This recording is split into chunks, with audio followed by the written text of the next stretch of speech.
All right, quick question. Have you ever tried to sneeze with your eyes wide open? If you have, you've probably noticed it's absolutely impossible. That's right, your body has a built-in, involuntary reflex that forces your eyelids to close the moment a sneeze erupts.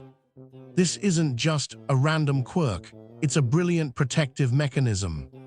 The intense pressure generated during a sneeze, combined with the expulsion of tiny particles, means your eyes need safeguarding.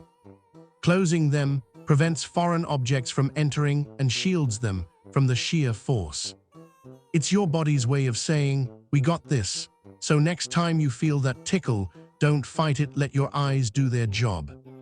What other amazing things does your body do that you can't explain?